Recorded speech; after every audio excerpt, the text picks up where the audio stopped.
Hey everybody, welcome to Garrett's Games. We are a podcast and a YouTube channel where we're talking about board games and explaining board games and telling you what we think about them.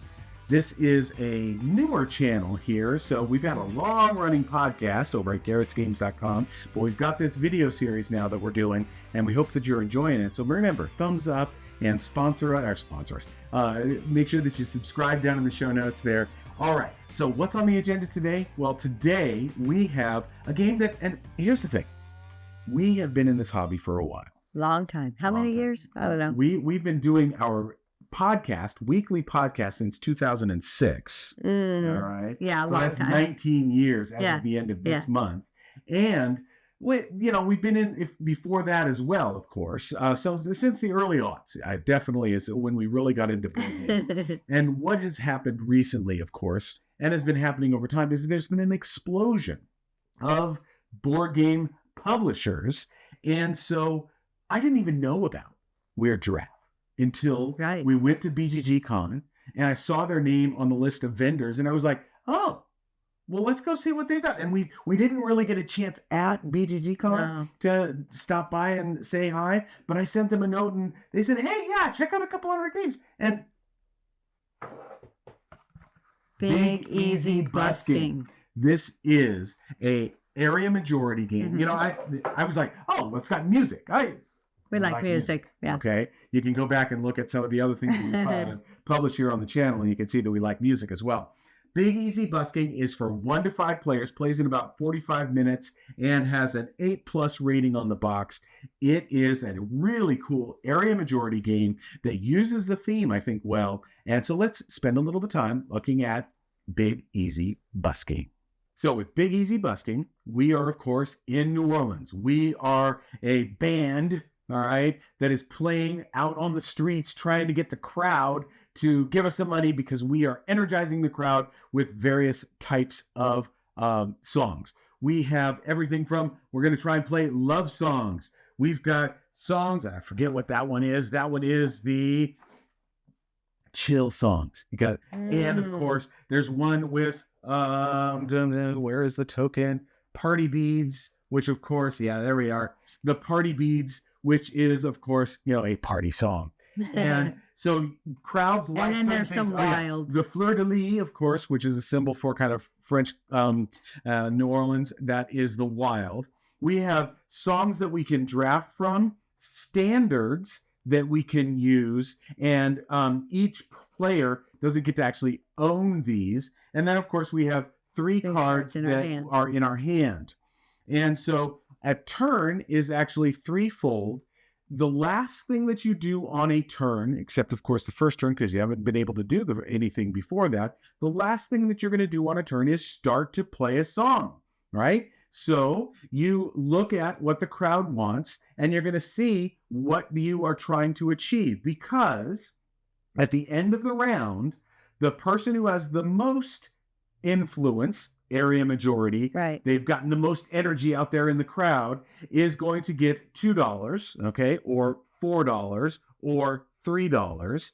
But if any player, regardless of who wins, gets at least 4 cubes or 4 cubes of energy, 3, or even just 1 over here, everybody who has at least that threshold is going to get that much money as well. And of course, money is the thing victory points, that you want, and victory points in the game. All right. So there are a couple of things I can do. I can either purchase, learn to play a song, okay, or I can start to play a song to the crowd. All right. From your hand or from the standards. From the standards, exactly.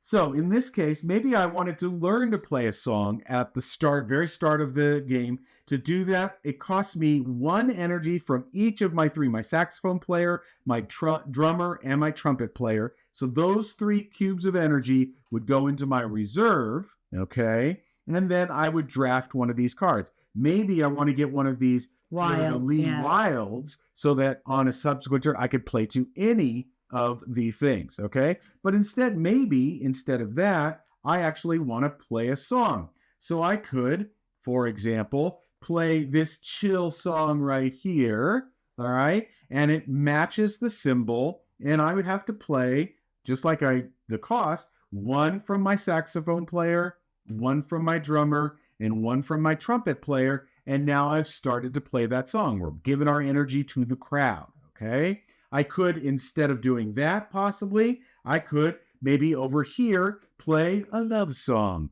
And instead of there's no saxophone in this love song. That's interesting. All right, maybe it's all Miles Davis-y, right? So instead, I get 2 cubes from my drummer. And by the way, these can't move. 2 cubes from my drummer, 2 cubes from my trumpet player, okay?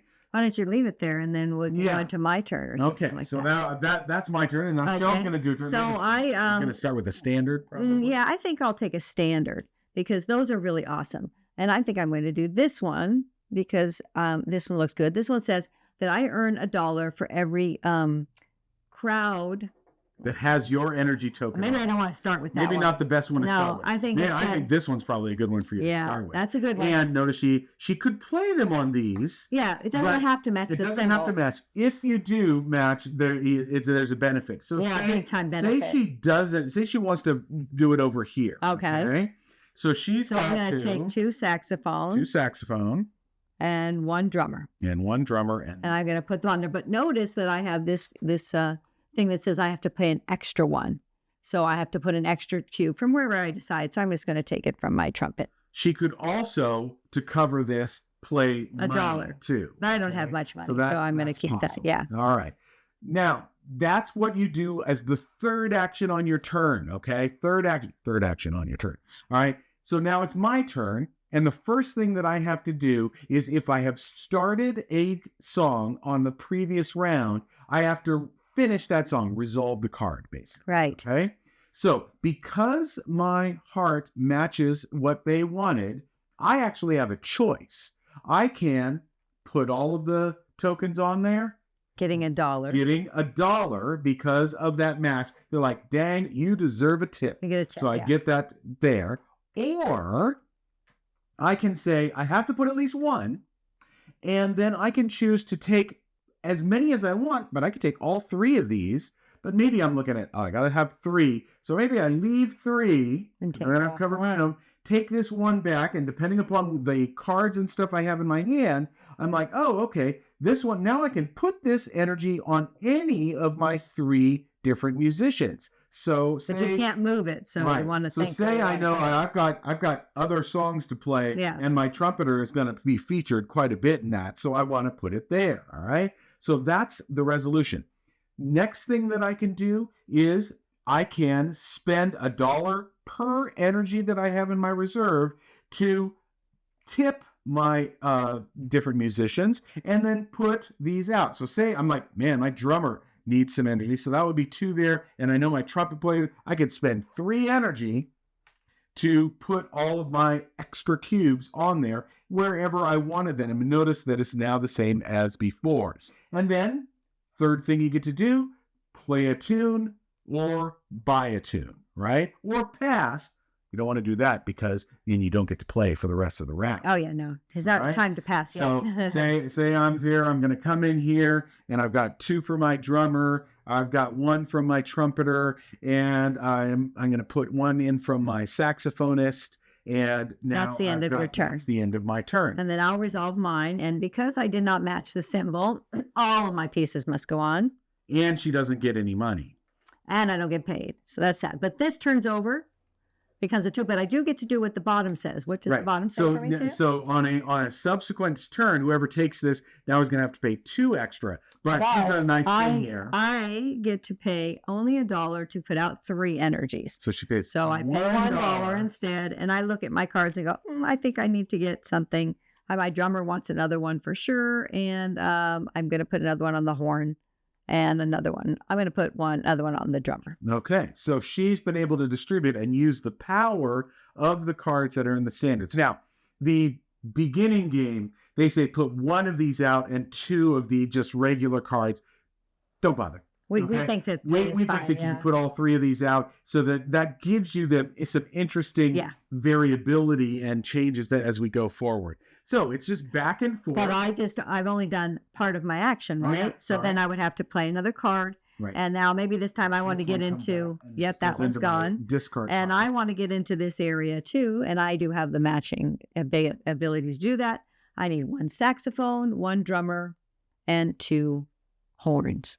Okay. And then I'm going to be set. That represents the end of my turn. Okay. And so one of the other things that can happen here is it is possible for more than one person, hence the wide cards, to be playing at the same time to a crowd. Oh, That is sure, key sure. to- No, so you're not limited there. You are limited, of course, number one, only one person can play a standard at a time. And Shelley could not have gone back and then immediately played this same standard even on to a different crowd. You have to at least wait one turn before you can do a card of the standards that you have just played. So you're going back and forth until you have various things and say, we've resolved these various Which things. then these ones have to go into your discard pile. So Yeah, they're the ones one-time that- use exactly. for the round. Anything that you've got, they'll go into your discard. They do come back for the next round. And then we would resolve this. So for me, I've got $3 and 1 because I've That had would at have least one. represented both of us passing, Yeah. and we would have had all We of would our have gotten our cubes. cubes out here. All for the cubes sure, would have for been sure. out, or maybe 1 or 2 might have been. Notice Shelley has would get $6 here because she has the most, but I would get $2, okay, because I have at least 3, and over here Shelley would get the $7 because of that. So you resolve each thing. This would have been really bad for me. I would not have stopped. No, you would not. Yeah. And also, if you do get majority, you get this token. Yes, that's one of the That's one of the tiebreakers. tiebreakers. Exactly. But otherwise, it's very common to tie actually, Yes. because you're really Instead of trying to get the most of the points, right? And Yeah, you're really, sure. so it's something that often happens as well. In a second round, there are 4 crowds out. In a third round, there are 5 cards out. And then you see who's got the most money, and you're all set. And at the beginning of each round, you have all of your pieces back to 4 energies per player, and these all start back at 1 as well. And it's just whoever has the most money. There you go. So what did you think of this one, hon? I love this game. I think it's so much fun. It's great to try to determine when you should be buying a card, learning a song. Yes. Because these ones sometimes have less numbers on them, right? Less. This one only needs Less 2. requirement. This one only there's 3, Yeah. but it's only. So you might otherwise sometimes not be able to play all your pieces. Right. So that's kind of important too. Yeah. Even though it costs 3 energy to buy that, you're like, is it worth it? It's only got 2 energy it's going to give me, but it is worth it oftentimes to get those. And you get to sometimes- hold on to them for Right. subsequent rounds. And you're too. also trying to, get the right symbol. So getting the wild symbols is really great from that row and learning those cards too. Yes. And I really enjoy the special powers Yes. and knowing when to get those. Well, that coupled with, I love the push and pull that you've got of, okay, I've matched the symbol. How many of those energy cubes do I want to leave on there? And I want to leave enough so that maybe Shelley's like, oh, I don't want to bother with that one anymore. Or maybe Shelley would come in, but then I'm going to go, ha, and I've got more and I can build on that one. And so that push and pull is really good because you don't always have to leave your cubes if you've matched the symbol, right? But, oh my God, maybe I need that $1, right? Especially in the first round, it's like, oh, I need another $1 so I can do the thing. So I want that matching so I could get all of them on. I really like this game. It's interesting how, you can get second place and it's okay. Yeah. Right. I mean, this card, there's nowhere to get first place in all the right. cards. I put this one out specifically because it's so interesting that, there's a total of $7 on the card, but all you have to do is get 4. And even then you're like, okay, I don't have to worry about that one anymore because I'm going to get 5 of the $7 regardless. Right. So there's a card too that allows you this one. I don't think we went over this card where you get to move 2 of your pieces onto a new card. Oh yeah.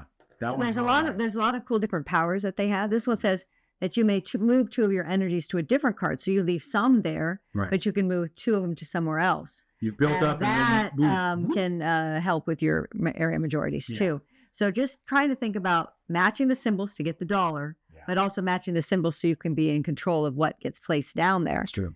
You're going to definitely use these special power ones a lot because you don't have to buy them to learn them and have them in your hand. Yeah. But if you don't do any of those cards, you only would have 3 actions. Yes. Exactly. And you could maybe leave all of your cubes out there, but you probably wouldn't want to, because then you're probably going to lose all of the areas. You have to I figure out really how like much to this game. leave and how much to take. So It's a really solid game. And this is a big surprise for us. So we're really happy to see big, easy busking. Great stuff from Weird Giraffe Games for 1 to 5 players, 8+, plays in about 30 to 45 minutes. Great area majority game, little box, worth your time. All right, that'll do it for this week. Remember, you can sponsor this podcast directly by going to patreon.com/GarrettsGames. Check that link down in the show notes to see the extensive list of games that no longer fit on our shelves but belong on your table. We'll get them to you. It's a good idea. All right. And regardless, have a great week. Take care of yourselves, and we'll see you later. bye.